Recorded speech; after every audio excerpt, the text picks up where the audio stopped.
It's never pleasant to hear one Radio 4 show attack another. There's that unseemly beef between the shipping forecast and Women's Hour. And let's do our best to forget the shocking scenes when loose ends tried to gate crash in our time, live on air.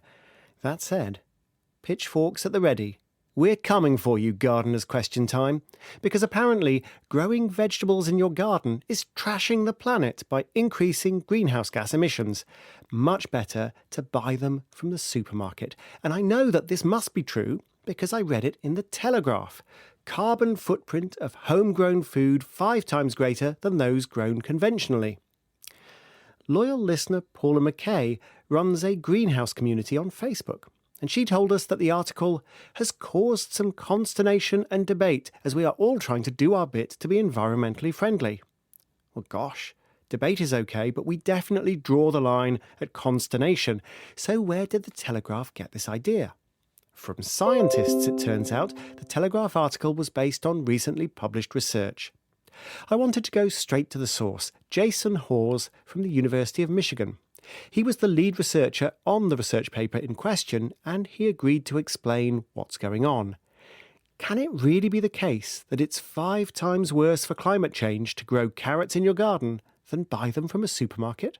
In short, yes. The longer version is a bit more nuanced than that. So we studied the carbon footprint of urban agriculture, specifically studying 55 allotment gardens in the United States and Europe. And we found that they had a carbon footprint about 5 times higher than conventional agriculture, on average. Just explain to me how this can possibly be true.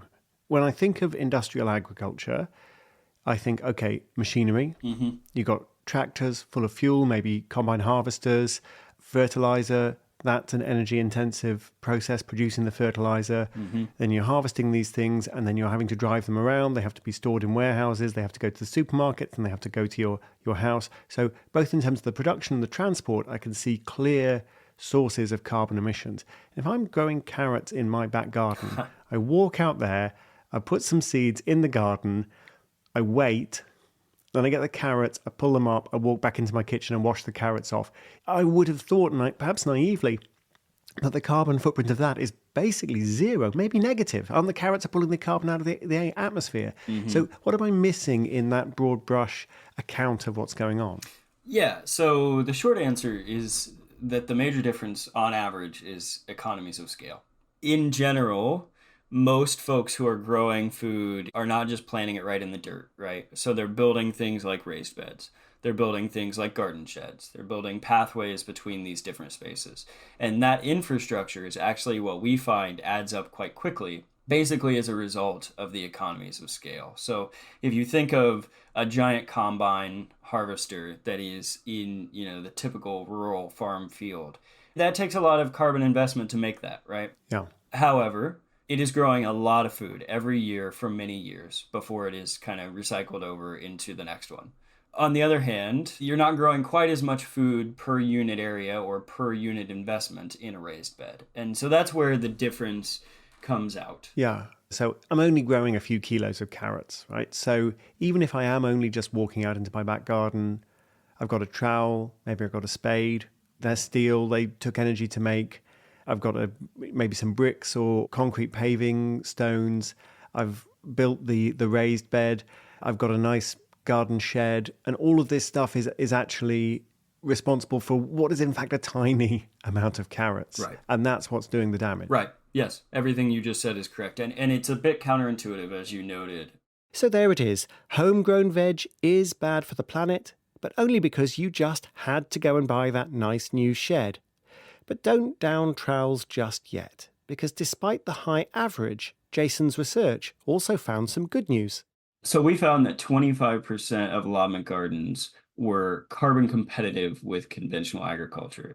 Amazingly, given the efficiency of farming at an industrial scale, a quarter of allotmenteers went toe-to-toe with industrial agriculture in this study, and this allowed the researchers to produce some tips if you want to do low-carbon gardening. The big ones are obvious. No new shed, recycle stuff for your paths and raised beds, and it's great if you can replace food that travels by plane. Most food doesn't, but some treats, such as asparagus, sometimes do. And there's also scope for some creative carbon accountancy.